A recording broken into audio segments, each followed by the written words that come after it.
الحمد لله رب العالمين والصلاة والسلام على رسوله الكريم وعلى آله وأصحابه أجمعين وعلى كل من تبعهم بإحسان إلى يوم الدين۔ آج اسوہ رسول اکرم صلی اللہ علیہ وسلم ہم پڑھا کرتے ہیں۔ آج اتفاق سے وہ اردو والی کتاب جو ہے وہ رہ گئی، وہ منگوائی آ جائے گی انشاءاللہ، لیکن اس دوران یہ بات عرض کر دینا مناسب ہے انشاءاللہ کہ یہ کتاب ہم کیوں پڑھ رہے ہیں، اسوہ رسول اکرم صلی اللہ علیہ وسلم۔ پڑھنے کا اصل مقصود یہ ہے کہ کسی طرح اللہ تبارک و تعالی ہمارے دلوں میں یہ جذبہ، یہ ارادہ پیدا فرما دیا کہ ہماری ساری زندگی اتباع سنت کے سانچے میں ڈھل جائے۔ اللہ تبارک و تعالی تک پہنچنے کے بہت سے راستے ہیں، یہاں تک کہ صوفیاء کرام نے یہ بھی فرمایا کہ طرق الوصول الی اللہ تعالی بعدد انفاس الخلائق، اللہ تعالی تک پہنچنے کے اتنے راستے ہیں جتنے انسان مخلوقات جتنی سانس لیتی ہے، ان سانسوں کی تعداد جتنی ہے اتنی ہی اللہ تعالی تک پہنچنے کے راستوں کی تعداد ہے۔ کیا مطلب ہے اس کا وہ اس وقت موضوع نہیں ہے، لیکن بہرحال اللہ تعالیٰ تک پہنچنے کے راستے مختلف ہیں، اور آپ نے سنا ہوگا کہ صوفیاء کرام کے ہاں جب کوئی شخص اللہ تبارک و تعالیٰ تک پہنچنے کے لیے اپنی اصلاح کے لیے جاتا تھا تو لمبی لمبی ریاضتیں مجاہدے کرائے جاتے تھے، بڑے لمبے لمبے مجاہدے کرائے جاتے تھے، بڑے واقعات اس کے مشہور ہیں۔ لیکن ہمارے حضرات بزرگوں نے یہ فرمایا، خاص طور سے حضرت گنگوہی رحمۃ اللہ علیہ، حضرت مولانا قطب الارشاد حضرت مولانا گنگوہی رحمۃ اللہ علیہ نے فرمایا کہ سارے راستوں سے سب سے زیادہ آسان بھی اور مفید بھی اور اجمل بھی اور اکمل بھی راستہ ہے اتباع سنت۔ رسول کریم سرورت عالم صلی اللہ علیہ وسلم کی سنت کی اتباع اپنے زندگی کے ہر شعبے میں، صبح سے لے کر شام تک کی جو زندگی ہے اس میں ہر ایک شعبے میں نبی کریم سرورت عالم صلی اللہ علیہ وسلم کی اتباع یہ ایسا طریقہ ہے جو آسان بھی ہے اور سب سے زیادہ مفید بھی ہے۔ اور میں نے اپنے والد ماجد قدس اللہ تعالیٰ سرہ سے سنا، اور انہوں نے بھی اپنے کسی بزرگ کے حوالے سے بیان فرمایا کہ اس طریقے میں فائدہ یہ ہے کہ جب اس طریقے پر بندہ چلتا ہے تو اللہ تبارک و تعالیٰ خود کھینچ لیتے ہیں اس کو۔ اس میں جذب کی صلاحیت ہے، ایک ہوتا ہے سلوک اور ایک ہوتا ہے جذب۔ سلوک یہ ہے کہ آدمی چلتا جائے چلتا جائے چلتا جائے راہ منزل کی طرف راستہ قطع کرتا جائے۔ ایک یہ ہے کہ جس منزل کی طرف جا رہا ہے اللہ تبارک و تعالیٰ کے پاس پہنچنا چاہتا ہے تو وہاں سے اس کو خود کھینچ لیا جائے۔ اللہ یجتبی الیہ من یشاء، اللہ تبارک و تعالیٰ اپنی طرف کھینچ لیتے ہیں۔ اس میں جذب کی صفت ہے اتباع سنت میں۔ کیوں؟ اس لیے کہ حضور نبی کریم سرورت عالم صلی اللہ علیہ وسلم اللہ تبارک و تعالیٰ کے محبوب ہیں، اللہ تبارک و تعالیٰ کے محبوب ہیں، اور محبوب کی ادا، محبوب کی خاصیت یہ ہوتی ہے کہ جو اس سے محبت کرنے والا ہوتا ہے وہ اس کو اپنی طرف کھینچتا ہے۔ تو اتباع سنت سے محبت پیدا ہوتی ہے۔ یحببکم اللہ، اللہ تبارک و تعالیٰ سے اگر محبت رکھتے ہو تو اتباع کرو نبی کریم صلی اللہ علیہ وسلم کی، تو یحببکم اللہ، اللہ تمہارے سے محبت کرے گا۔ تم کیا کرو گے محبت اللہ سے؟ اللہ تم سے محبت کرے گا، یحببکم اللہ۔ تو جب اللہ محبت کرے گا تو اپنے پاس نہیں بلائے گا۔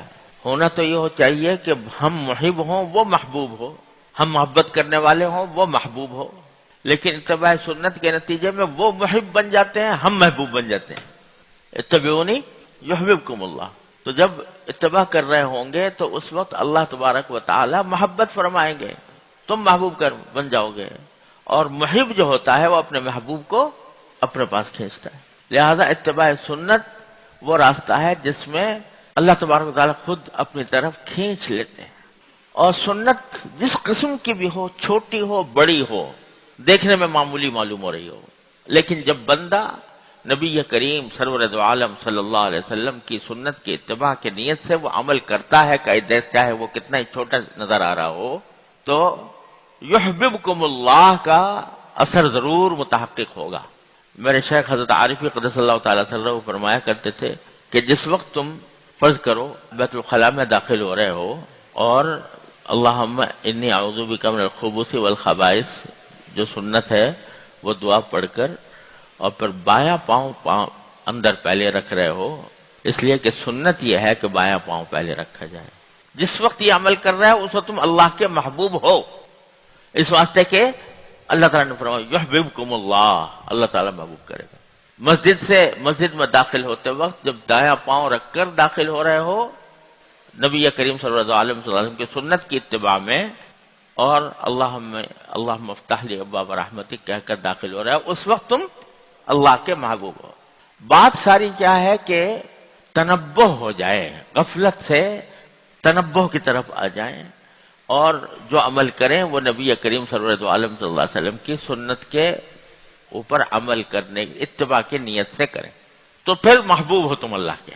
تو اس لیے اتباع سنت سب سے زیادہ قریب ترین، سہل ترین، مفید ترین راستہ ہے اللہ تبارک و تعالیٰ تک پہنچنے کا۔ حضرت مجدد صاحب رحمۃ اللہ علیہ، حضرت مجدد الفسانی رحمۃ اللہ علیہ فرماتے ہیں، میں نے اپنے شیخ سے بار بار سنا رحمہ اللہ تعالی، وہ فرماتے ہیں کہ میں نے الحمدللہ جتنے علوم ظاہر تھے ان سب کی تکمیل کی، حدیث، فقہ، تفسیر، حدیث، فقہ، عقائد، کلام، جو کچھ بھی علوم ظاہر تھے سب پڑھے، اللہ نے اس میں مجھے کمال تک پہنچایا۔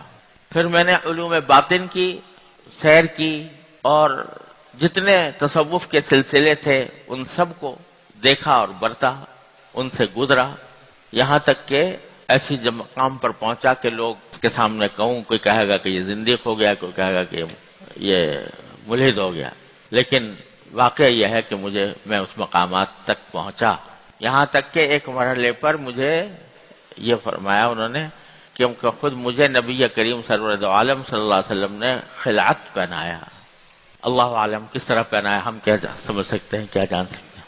یہ سارے مقامات اور سارے مقامات کی سیر کرنے کے بعد، سب کچھ دیکھنے کے بعد، سب کا تجربہ کرنے کے بعد میں ایک دعا کرتا ہوں، اس دعا پر جو آمین کہے گا انشاءاللہ اس کی بھی مغفرت ہو جائے گی۔ وہ دعا یہ کرتا ہوں کہ یا اللہ مجھے اتباع سنت کی زندگی عطا فرما، آمین۔ یا اللہ مجھے اتباع سنت ہی پر زندہ رکھ، آمین۔ اے اللہ مجھے اتباع سنت ہی پر مجھے موت عطا فرما، آمین۔ تو سب سے قریب ترین راستہ اتباع سنت کا ہے۔ تو نبی حضرت ہمارے حضرت عارفی قدس اللہ تعالیٰ سرہ جن کی یہ کتاب ہے، وہ ہم سے فرمایا کرتے تھے کہ بھائی میں نے یہ اس لیے لکھی ہے کتاب کہ اس کو پڑھو، یہ ایک ڈائری ہے کہ جس کے ذریعے یہ دیکھو کہ اس میں کیا لکھا ہے، کیا طریقہ رسول کریم صلی اللہ علیہ وسلم کا بیان ہوا ہے، اور پھر اپنا جائزہ لیتے رہو میں کیسا کر رہا ہوں۔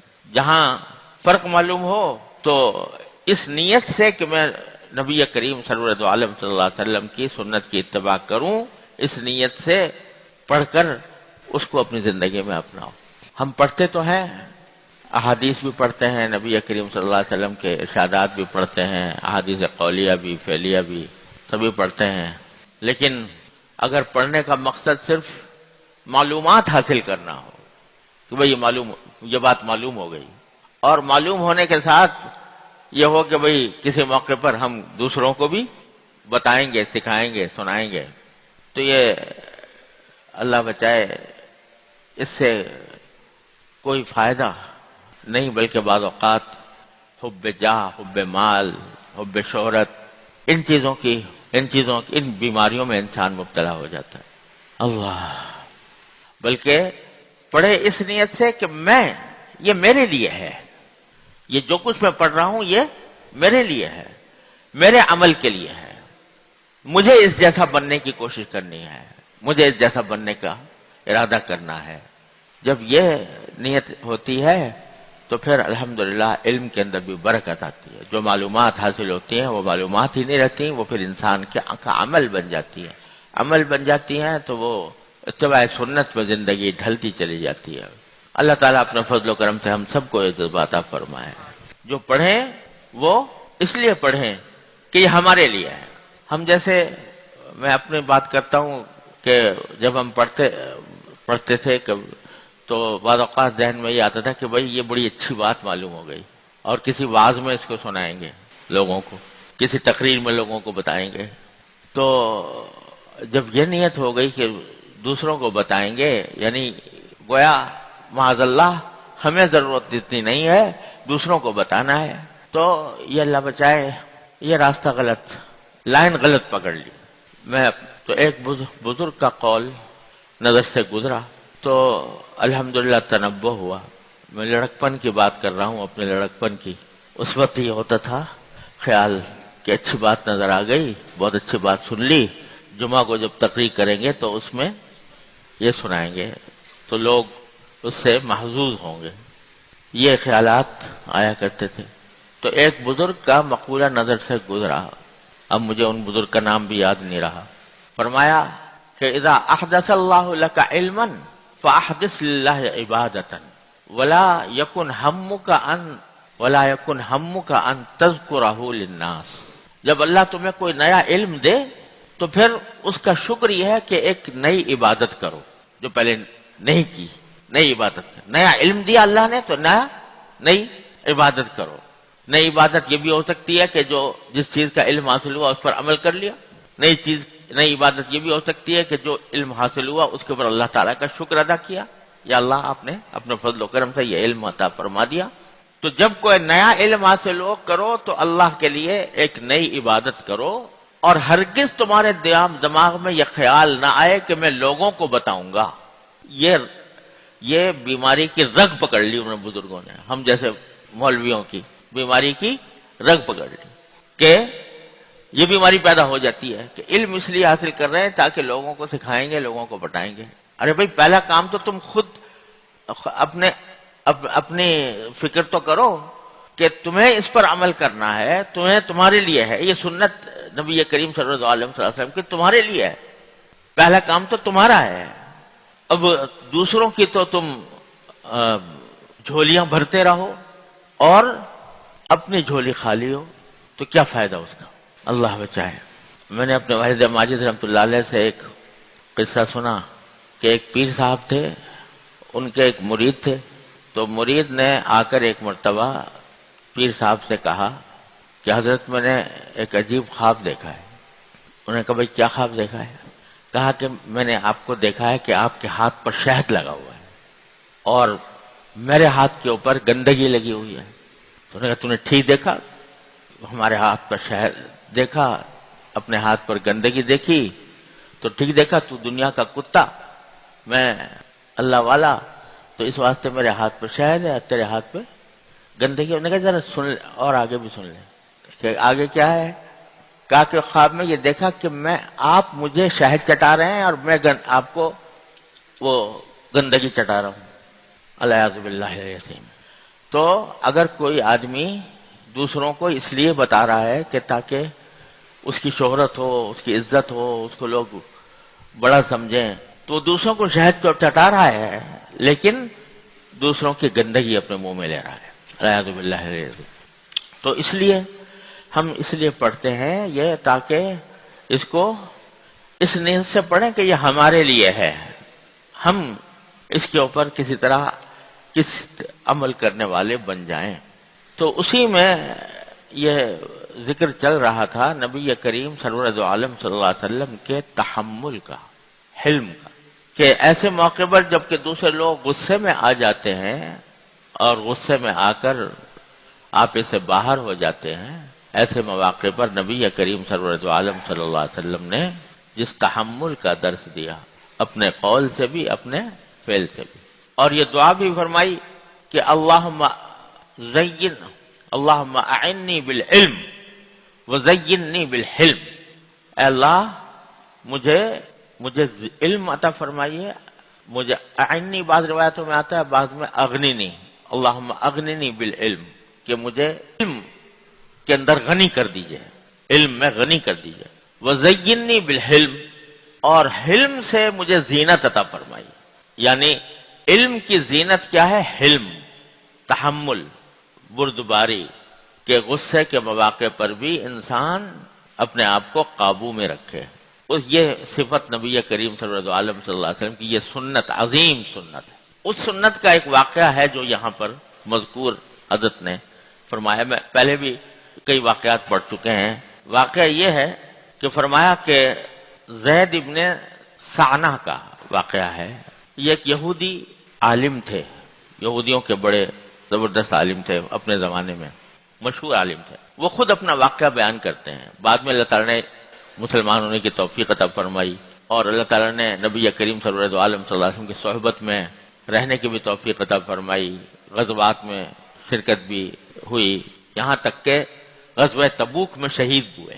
تو وہ اپنا واقعہ بیان کر رہے ہیں کہ ایک مرتبہ کہ میں نے ایک دن یہ سوچا کہ نبوت کی علامتوں میں سے کوئی بھی ایسی علامت نہیں رہی جس کو میں نے حضور اکرم صلی اللہ علیہ وسلم میں نہ دیکھ لیا ہو۔ آپ کی علامتیں پچھلی کتابوں کے اندر بیان ہوئی تھیں، تورات میں، انجیل میں، قرآن کریم میں بھی اس کا ذکر ہے۔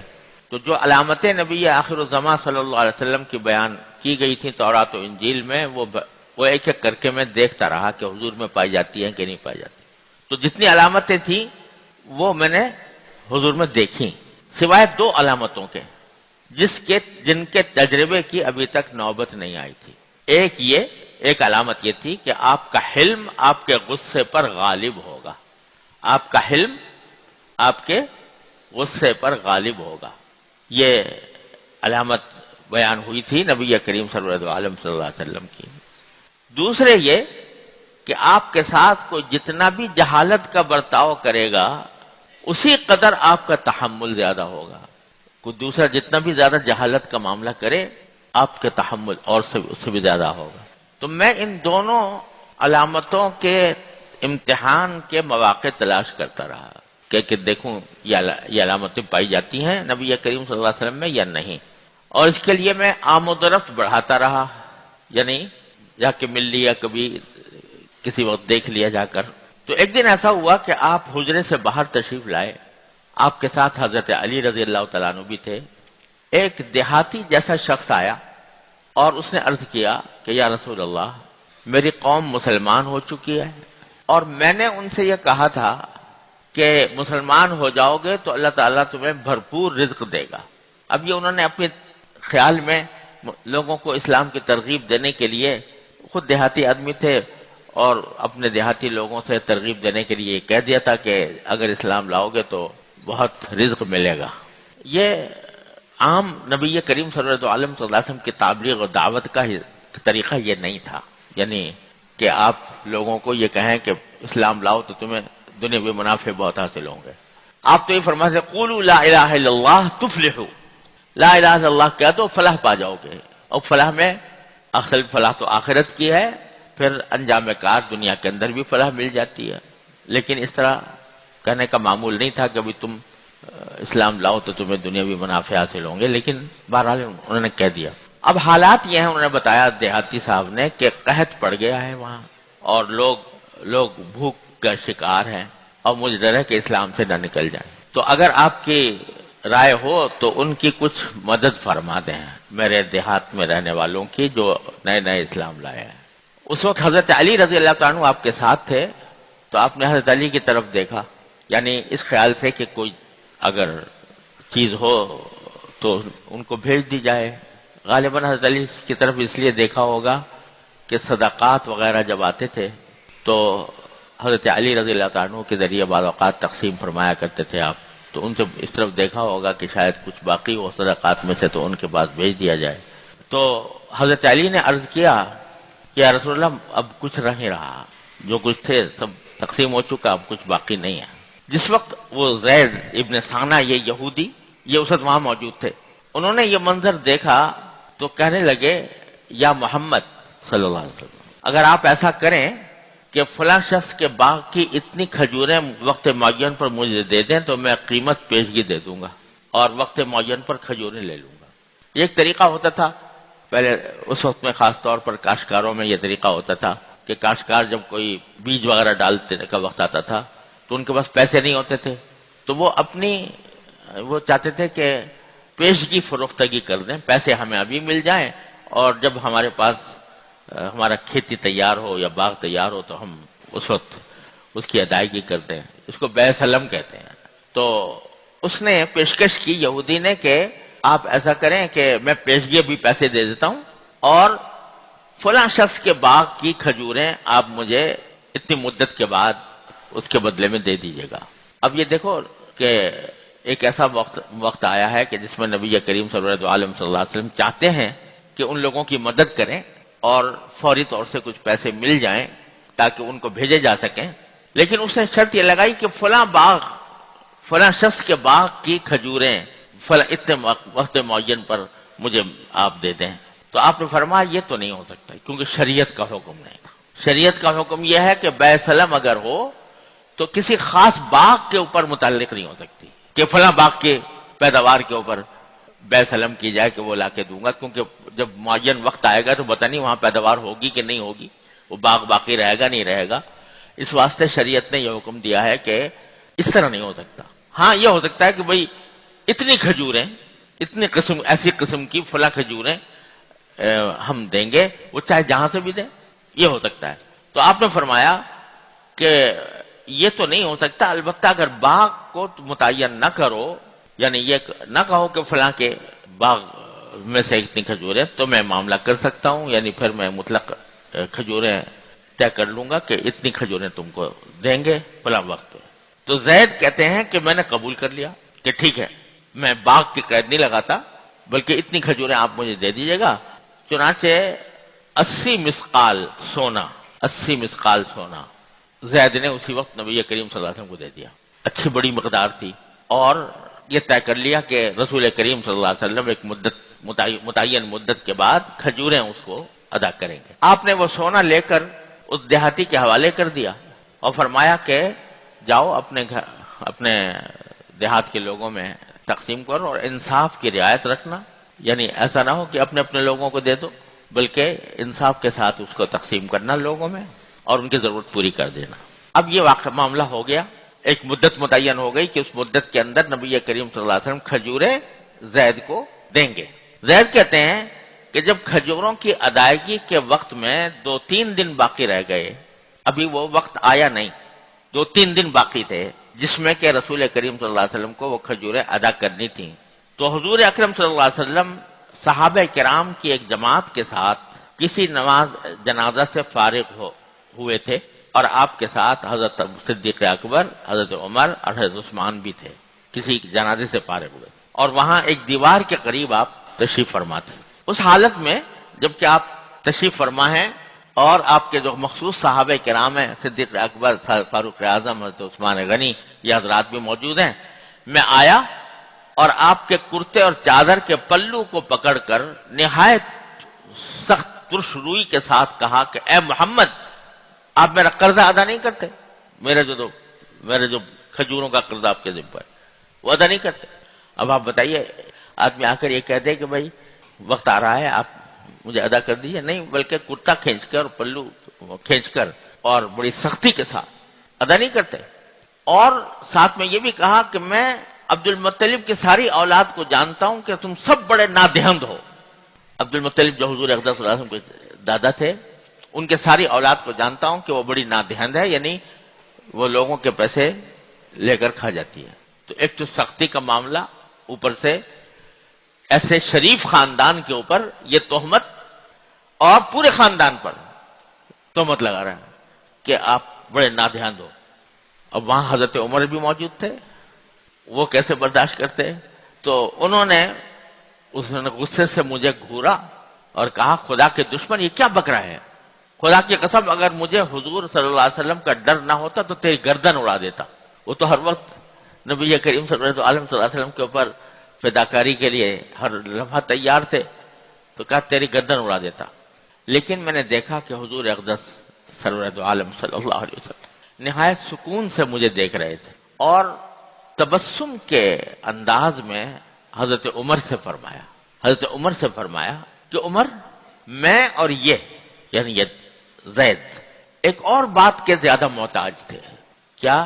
کہ تم مجھے حق ادا کرنے میں خوبی برتنے کو کہتے اور ان کو مطالبہ کرنے میں بہتر طریقے کی نصیحت کرتے، بجائے اس کے کہ تم نے غصہ ہو کر اور یہ کہنا شروع کر دیا کہ میں تیری گردن اڑا دیتا اور کیا بک رہا ہے. اس کے بجائے تم مجھے یہ کہتے کہ آپ اچھائی کے ساتھ اس کو ادائیگی کر دیں، اور اس سے کہتے کہ تم مطالبہ ڈھنگ سے کرو اور اچھے طریقے سے کرو. یہ کہتے تو زیادہ بہتر تھا بنسبت اس طریقے کے جو تم نے اختیار کیا حضرت عمر کو.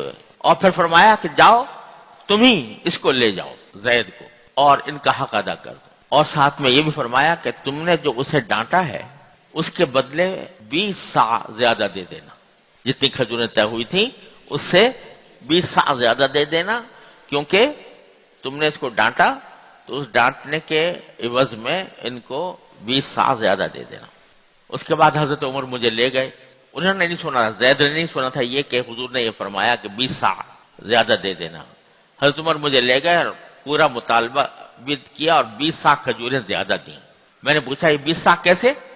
تو حضرت عمر نے کہا کہ حضور اقدس صلی اللہ علیہ وسلم کا یہی حکم ہے کہ میں نے تمہیں جو ڈانٹا تھا اس کے بدلے میں 20 صاع تمہیں زیادہ دیا جائے. اس پر زید کہتے ہیں کہ میں نے کہا کہ اے عمر تم مجھے پہچانتے ہو؟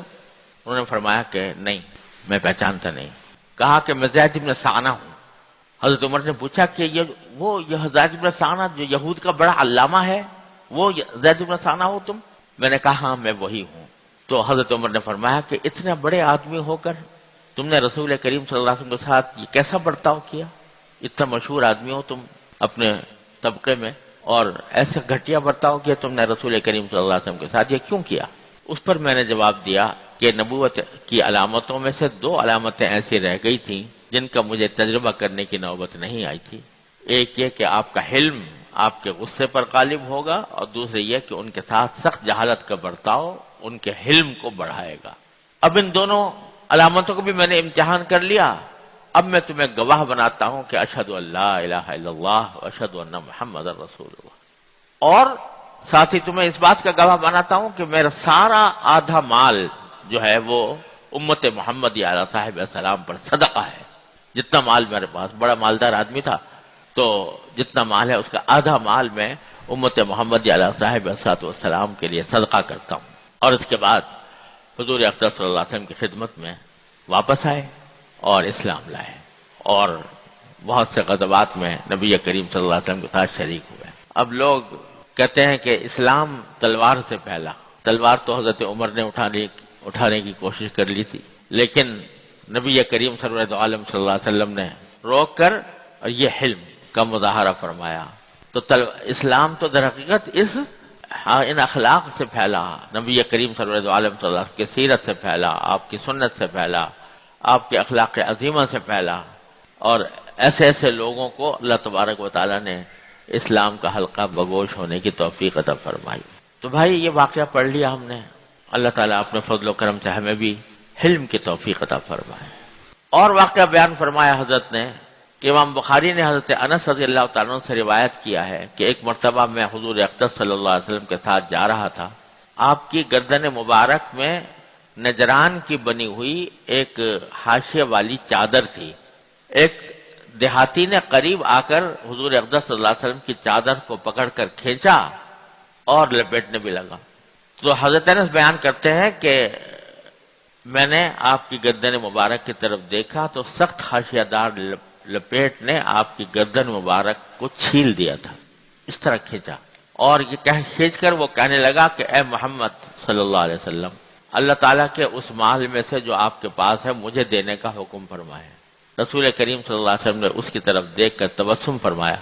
کوئی اس کے اوپر دیہاتیوں کے ساتھ خصوصی رعایت فرماتے ہیں. تو بعض اوقات تربیت کے لیے صحابہ کرام پر آپ نے غصہ بھی کیا، تربیت کے لیے صحابہ کرام، لیکن عام لوگوں کے ساتھ جو زیر تربیت نہیں ہے ان کے ساتھ معاملہ ہمیشہ نرمی کا. اب یہ دیہاتی ہیں تو ان کے ساتھ معاملہ یہ نرمی کا فرمایا، تبسم فرمایا اور مجھے حکم دیا کہ ان کو اس بیت المال سے کچھ دے دو. مکہ مکرمہ میں قحط پڑا لوگوں نے ہڈیاں اور مردار بھی کھانے شروع کیے۔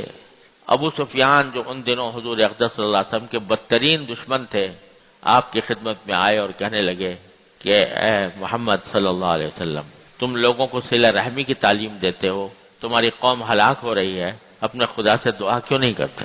کفر کی حالت میں، بدترین دشمنی کی حالت میں۔ لیکن اگرچہ قریش کی ایذا رسانیاں، شرارتیں انسانیت کی حدود کو بھی پھاند گئی تھی، لیکن ابو سفیان کی بات سن کر فوراً آپ کے دست مبارک دعا کے لیے اٹھ گئے۔ اللہ تعالی نے اس قدر بارش برسائی کہ جل تھل ایک ہو گئے اور قحط دور ہو گیا۔ یہ نبی کریم سرور عالم صلی اللہ علیہ وسلم کے حلم اور تحمل اور بردباری اور لوگوں کے ساتھ حسن اخلاق کی سنت ہے جو بیان ہوئی ہے۔ اللہ تبارک و تعالیٰ اپنے فضل و کرم سے ہمیں بھی اس کا کوئی حصہ عطا فرما دے۔